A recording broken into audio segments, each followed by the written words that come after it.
The University of North Texas is known for being the mean green, but they plan on staying green in more ways than just one. And it all starts with these storm drain murals organized by Gary Cockey.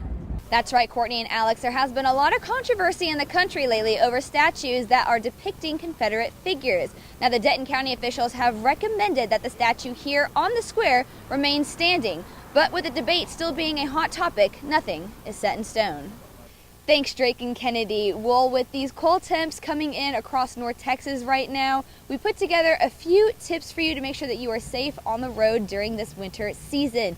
Tip number 1, be sure to make sure that your car is warmed up. Tip number 2, make sure that your tire pressure is good. And tip number 3, be sure to check your battery. And for more information, you guys, you can check out exchange.aaa.com. And since we are already talking about weather in Texas, it is so unpredictable, we're going to go ahead and toss it over to our weather anchor, Andrew Tate, to see what we have upcoming in the forecast.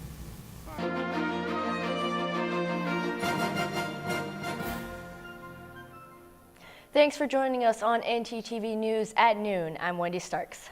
And I'm Tiffany Galchutt. Officials out in Austin say there's a continuing threat for flooding as more rain is expected to fall in already major flooding areas. Several floodgates on Mansfield Dam at Lake Travis have opened and will likely open 4 more later today. This will be a record number of floodgates opening since the dam was built. A National Weather Service official says the area is expected to get an additional 1 to 2 inches of rain today and Friday, with some isolated areas getting as much as 4 inches. There was a police officer involved shooting. The incident took place on the 1600 block of Spencer Road and Colorado Boulevard around 6 p.m. last night. The story is still developing as a suspect is dead. No word yet how the suspect died. So far, we do know that all officers involved are uninjured. Stay tuned with NTTV News as we will have more on this developing story throughout the day. Thanks, DeAndre. This past Saturday, Denton held the Dog Days of Denton pageant, and one lucky dog named Jazz not only won the pageant, but he is also now the spokes dog for Denton. NTTV's Daniela Ibarra has more. It's actually required by law that you have to wear a mask on floats at all times. Wow. By law. By Yeah, law. that's a law, guys. So you would get arrested for this? I'm glad I Get knew. in trouble for not wearing a mask. Wendy, I feel like I have said this every week, and I'm going to continue to say it until I hopefully don't have to anymore. I love the rain, but at this point, I feel like it's an overkill. What do you think? No, I completely agree. It's been raining so much lately. Hopefully we have a break, maybe? Honestly. All right, well, let's toss it over to our weather anchor, Randy Blackburn, to see what she's got for us. Thank you, Claire. Less than 2 weeks ago, Justin Olson was rushed to the hospital to have his appendix removed, and yesterday, he was at the Winter Olympics. The San Antonio native placed 14th in the 2-man bobsled competition. 13 days ago, it seemed unlikely that he and his teammate would even be in the Olympics. Also, during the 2-man bobsled competition, former Texas football sensation Sam McGuffey from Cyprus placed 25th, along with his teammate Cody Basque.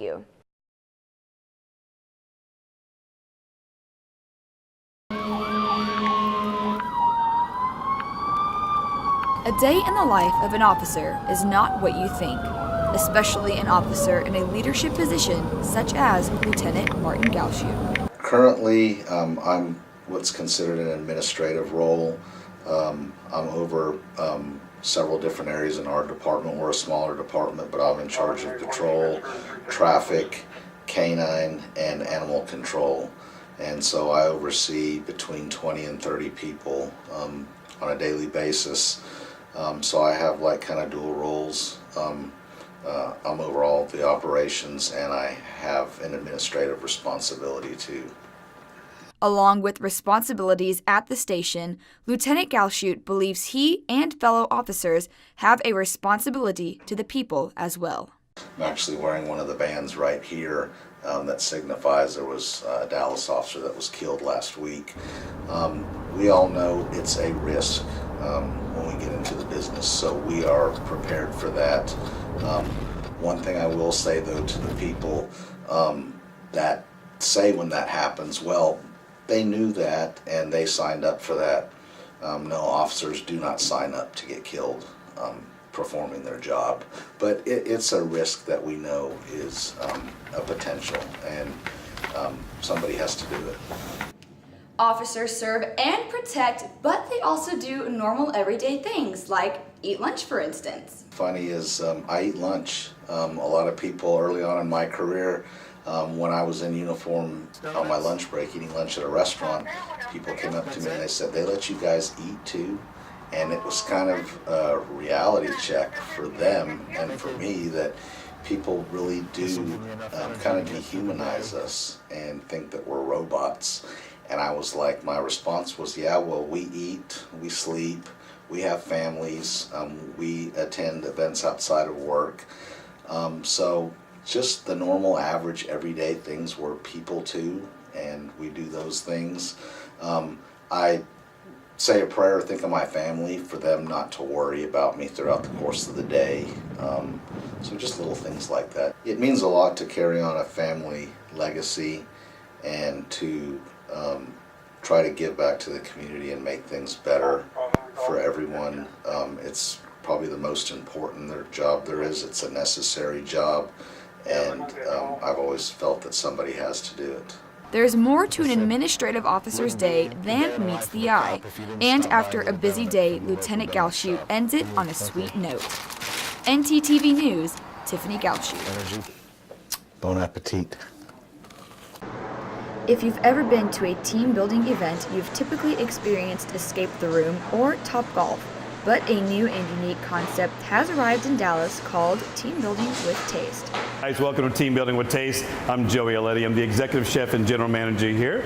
We are the ultimate culinary team building experience. So if you've ever seen shows like Chopped or Iron Chef or how about Master Chef, what we do here is something similar to all that, but more in a corporate type setting. So we have groups like Capital One or the Dallas Cowboys or Prime Lending. They come in, we put them on groups, and typically the groups are between 5 and 6 people groups, and we can hold up to 110 people. So if you've seen a show like that, we bring them in, we put them on teams, and they cook against each other, and I get to be that Gordon Ramsay type character. I get to judge them, and it's all in fun. If you look over here, we have things like different types of bread, pastas. We have organic like quinoa. We have gluten-free pasta. You name it, we have it. 5, 4, 3. And as time runs out, teams rush to finish their plating in order to present their final culinary masterpieces after working diligently for the past hour. Thank you for coming out, and we'll hope to see you here at Team Building with Taste. Many opportunities for study abroad are on the horizon for UNT students, and the possibilities are endless. Study abroad provides students with the opportunity to study at a foreign institution where they can earn credit toward their UNT degree, or to participate in what is called a UNT faculty-led program, which is led by a UNT faculty with a cohort of their students where they go abroad for their course and earn UNT credit that also applies to their UNT degree. Study abroad has many advantages that will benefit the future of students in their field when they graduate. It also enables them to be competitive applicants not only for future graduate programs but also within the global workforce as they learn skills intercultural communication, learn how to problem solve, learn how to be introduced to diverse and different environments, and how to excel with those new conditions. Many students are worried they may not be able to afford the opportunity, but Study Abroad offers a few ways to make it possible. Study Abroad office administers different types of scholarships, and there's a lot of scholarships and support available for students. Some of these scholarships are provided through UNT, and then there's also different nationally competitive scholarships that support study abroad, and then other types of scholarship and funding opportunities for students. For students who don't own a car on campus but are in need of one for certain reasons, UNT is now offering a service called Zipcars. Zipcar is an app-based car-sharing program. They're available to reserve on an app that you download, available on your smartphone. All you got to do is pay a membership fee, which is $15 for students, and then you can rent the Zipcars on an hourly basis or even for a whole day if you'd like. Zipcars is a service to help assist students while not breaking the bank and to offer many advantages. So the Zipcars were provided on campus just as another transportation opportunity for students, especially if students who are maybe living on campus who don't have a car themselves. They can have those available to go run a quick errand or maybe go visit home if they'd like to. And again, just provide that extra flexibility and transportation option for the student body. Advantages, it's there, it's flexible. You don't actually own the car, so any sort of maintenance or paying for gas, you don't have to do. Zipcar, takes care of all of that. Zipcars is a great way for students to get things on their to-do list done and maybe even see family on their days off. Once you rent the Zipcars, within that rental, you have 180 miles worth of driving for a whole day. So you could take them down into the DFW area.